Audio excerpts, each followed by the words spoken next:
Bien, bonjour à tous, bienvenue dans ce petit unbox de la GoPro Hero 5 commandé la semaine dernière, vendredi dernier, et reçu ce matin chez matériel.net. Livré sous blister, ce qui change d'ailleurs avec traditionnellement la Hero 4 que j'avais pas eu sous blister. Donc on a un colis, un package qui est livré GoPro standard avec une finition un petit peu satiné comme on avait l'habitude d'avoir sur les box GoPro, et on a un petit effet splash goutte d'eau 3D de la Hero 5 qui est en train de pénétrer dans l'eau. Concernant les annotations, on a les mêmes annotations que les annotations principales caractéristiques, donc en trois langues, anglais, français et allemand.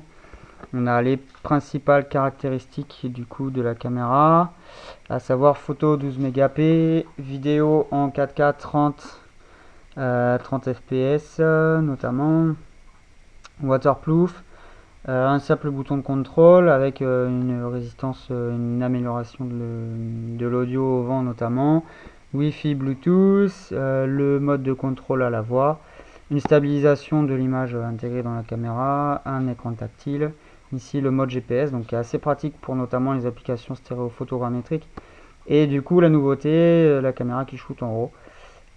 Donc voilà, donc c'est les principales caractéristiques qu'on a affichées sur la boîte. Derrière, il nous précise que du coup il y a des applications GoPro qui existent sur l'Apple Store et sur le Google Play Store. Donc voilà les principales choses. Ils mettent ce qui est intégré dedans, c'est-à-dire la GoPro avec la fixe, la base, et deux supports adhésifs, ce qu'on avait sur les Hero 3 déjà, les Hero 4 de série, ces supports là, pour fixer la GoPro sur n'importe quelle surface. Allez, c'est parti, du coup je découvre en même temps que vous. Donc du coup, ouvrir ici, donc voilà, tac, nickel, c'est parti. Toujours les petites finitions GoPro, hein. Donc là je suppose qu'il faut venir tirer ici. Donc ouvrir la petite lanière là, tac.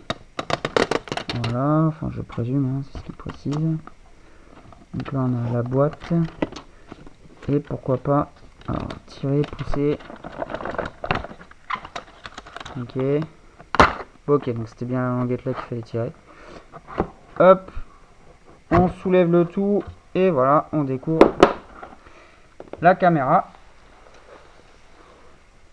Ok, donc qui se présente du coup la fameuse Hero 5, qui est une bonne finition.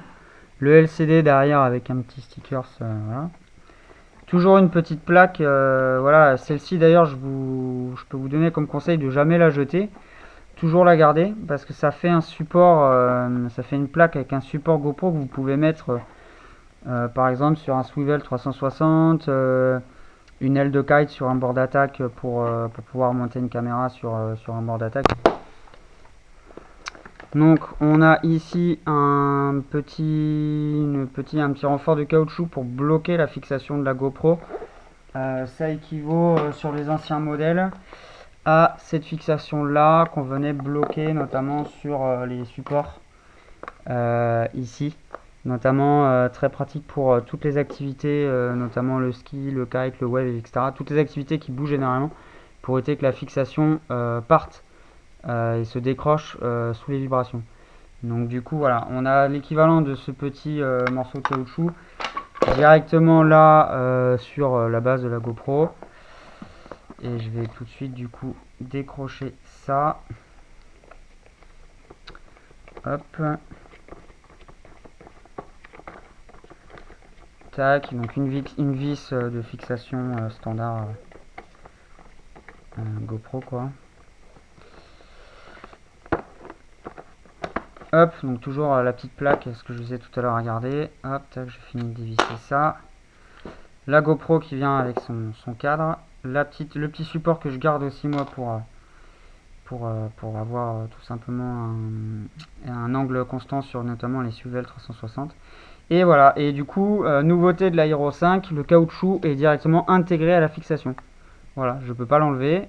Sur les autres modèles de GoPro, le caoutchouc était volant, enfin séparé quoi. Là sur l'Aero 5, si je compare les deux, j'ai directement le caoutchouc qui vient bloquer la fixe de l'Aero 5.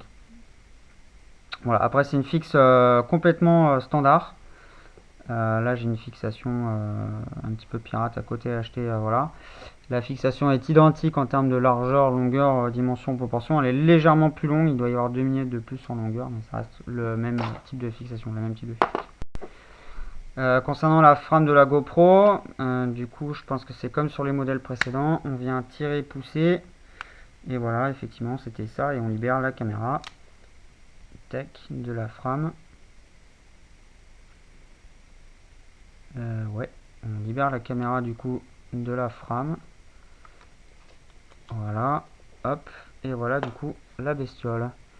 Donc en termes de poids, si on compare avec sa prédécesseur, l'Aero 4,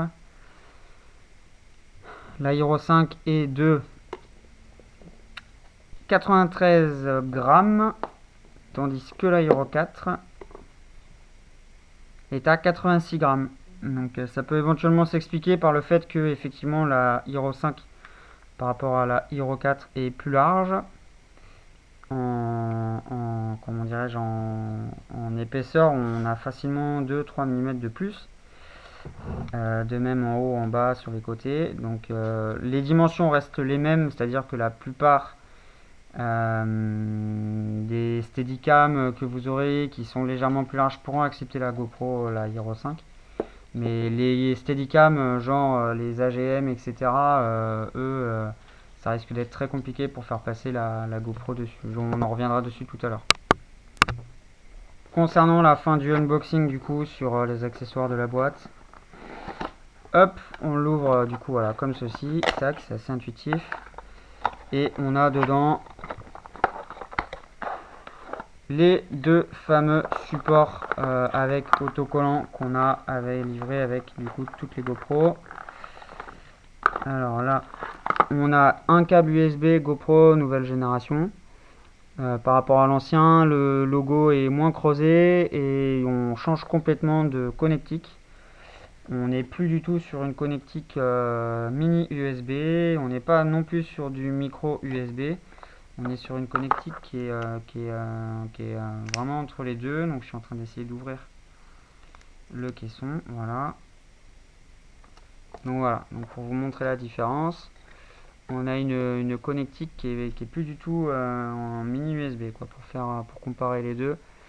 Là on a le mini HDMI et derrière le slot de la carte SD.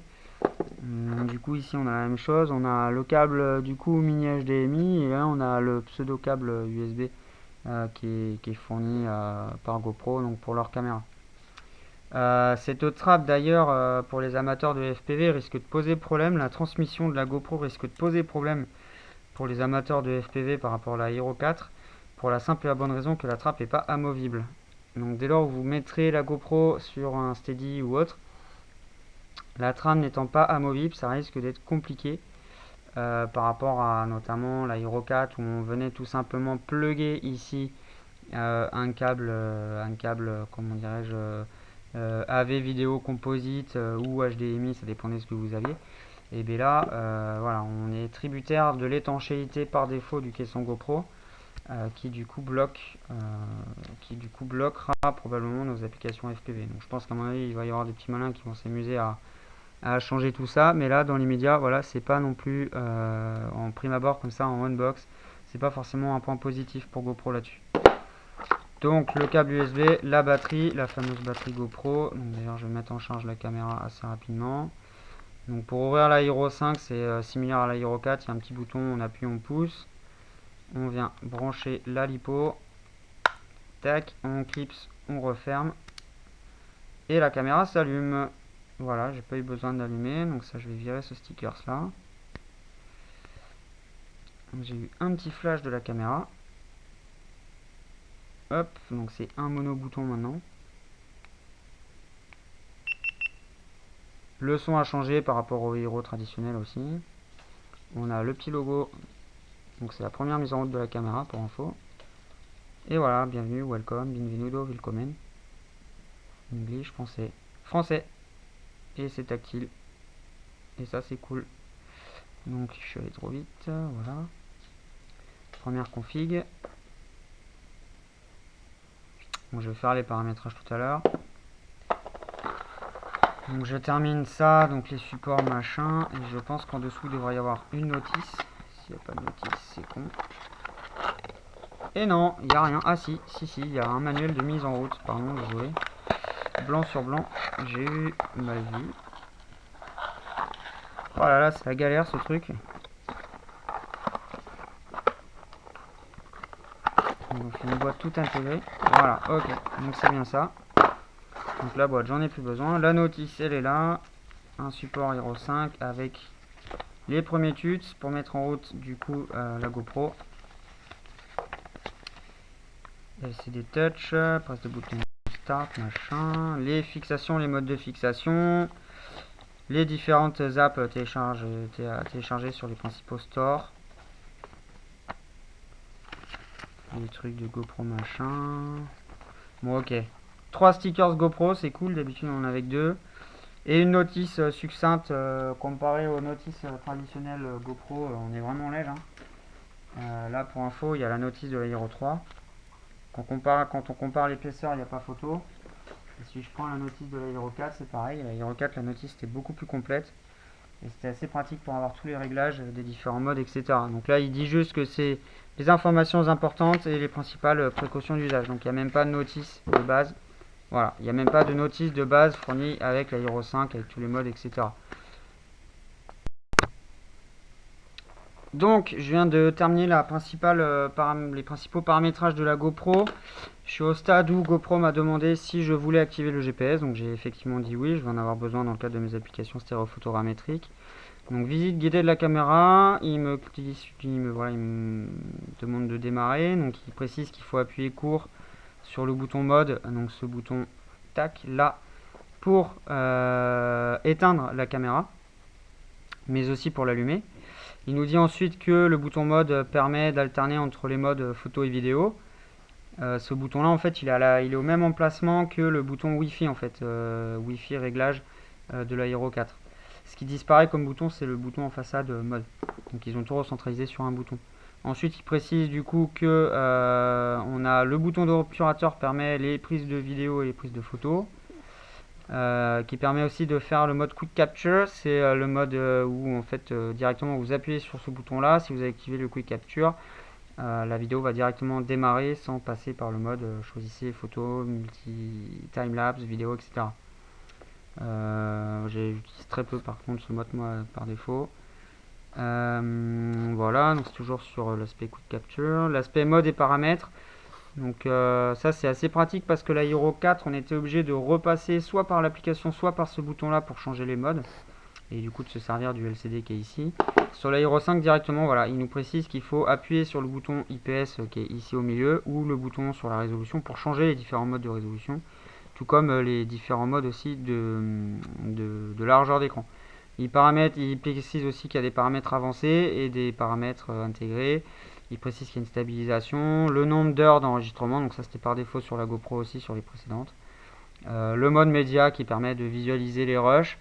Et le mode voilà qui était ici tout simplement le mode tutoriel prise en main.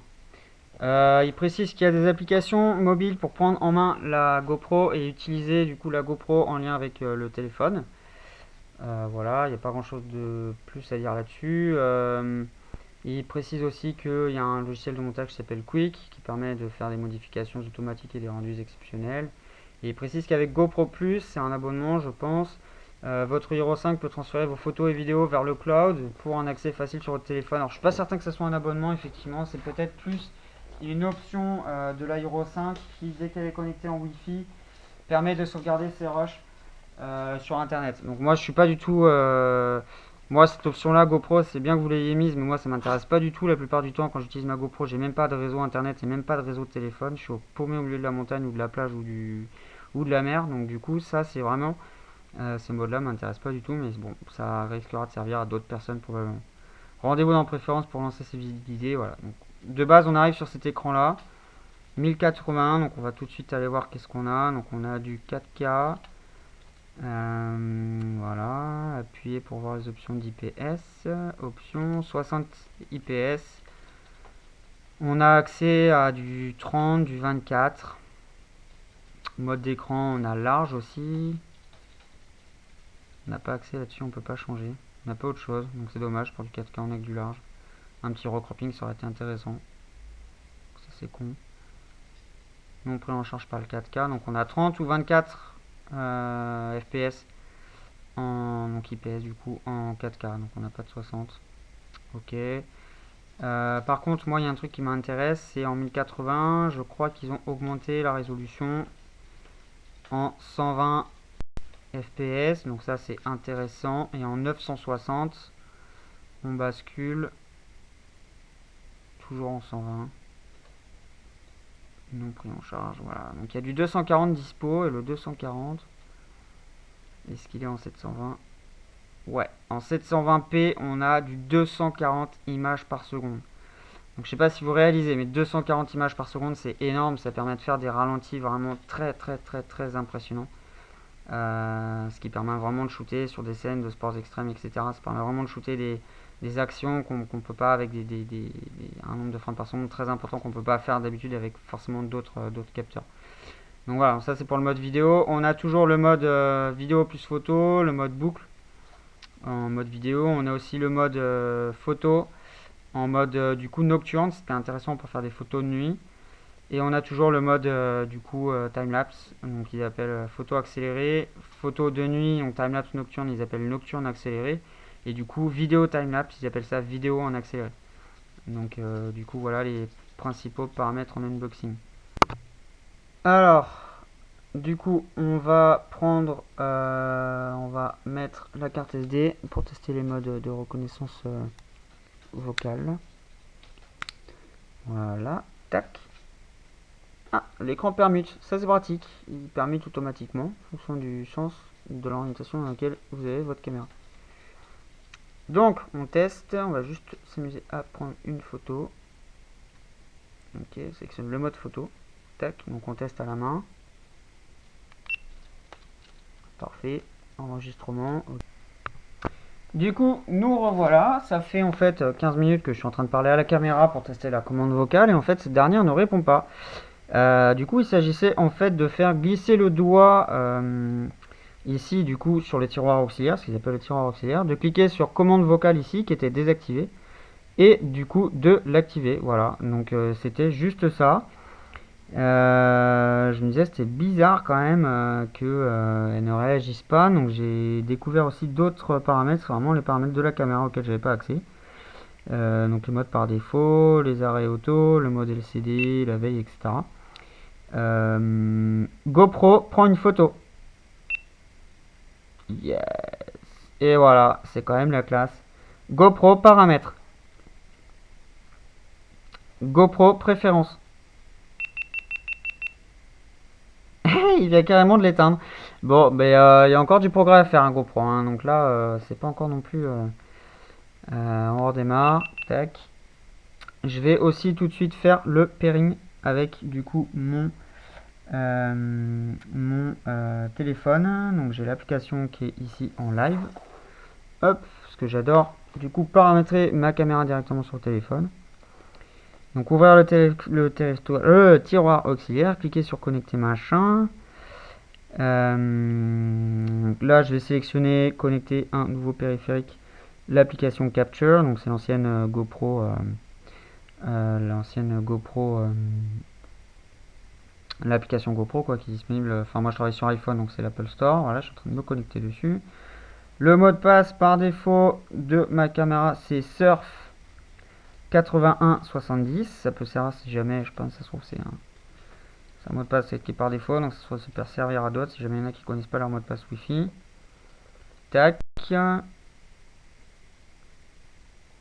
Ok. Je retourne du coup sur Capture sur l'iPhone, donc il me détecte que la caméra a été connectée. Donc il me dit qu'il faut faire le truc apparemment Bluetooth là, donc je vais le faire. Voilà, je mets. Ok. Et voilà, j'arrive sur du coup les paramètres de la GoPro et sur la GoPro sur l'iPhone qui a toujours donc du coup un petit temps de latence de mémoire. Je crois qu'il y a avant sur l'Aero 4 il y avait facilement 30 secondes de latence. Est-ce que du coup là c'est le cas? Ouais, ça va, il reste une seconde ou deux de latence, donc c'est pas non plus. Ils ont quand même corrigé ça quoi, parce que sur l'Aero 4 il y avait un temps de latence qui était assez important en Wi-Fi, qui était pas très pratique. Donc du coup l'application smartphone est quand même relativement pratique. Les nouveautés de capture, bon il n'y en a pas tellement. Ça permet de sélectionner le mode vidéo. On a accès aux mêmes informations que la GoPro, hein. Les champs de vision, etc. Les contrôles de vent, les couleurs, etc. Donc c'est assez pratique, assez complet. Mais vraiment la nouveauté c'est vraiment ça, c'est-à-dire GoPro démarre l'enregistrement. Bon, il y a encore vraiment du progrès à faire parce que là la caméra, donc ça fait 2 fois que je donne une consigne différente. Donc d'abord c'était pour arriver sur les paramètres et ensuite c'est pour démarrer la vidéo. Et là ça fait 2 fois que la caméra s'éteint. Donc du coup on va recommencer. GoPro démarre ou allume-toi. GoPro allume-toi, donc ça fonctionne pas, ok c'est parfait.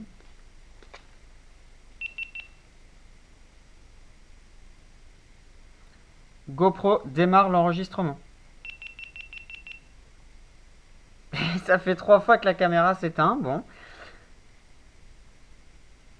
Super unboxing.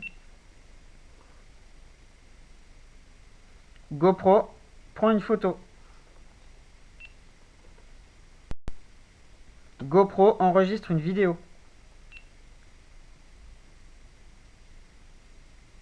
GoPro démarre un timelapse. GoPro stop l'enregistrement. Bon, ok. GoPro démarre un timelapse.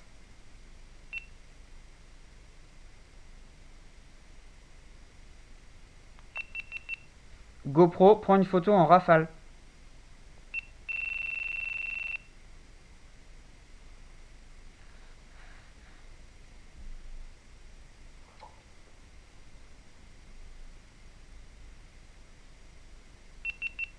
GoPro paramètres d'enregistrement. GoPro configuration. GoPro éteint. Bon voilà, donc rapidement les tests de la commande vocale, donc c'est intéressant, ça peut être très pratique, notamment moi je travaille beaucoup en montagne au ski, j'ai pas forcément accès à ma GoPro sur mon casque, donc ça peut être vraiment très très très pratique la commande vocale pour le coup, donc je teste ça ce week-end, donc j'aurai un retour plus précis là-dessus.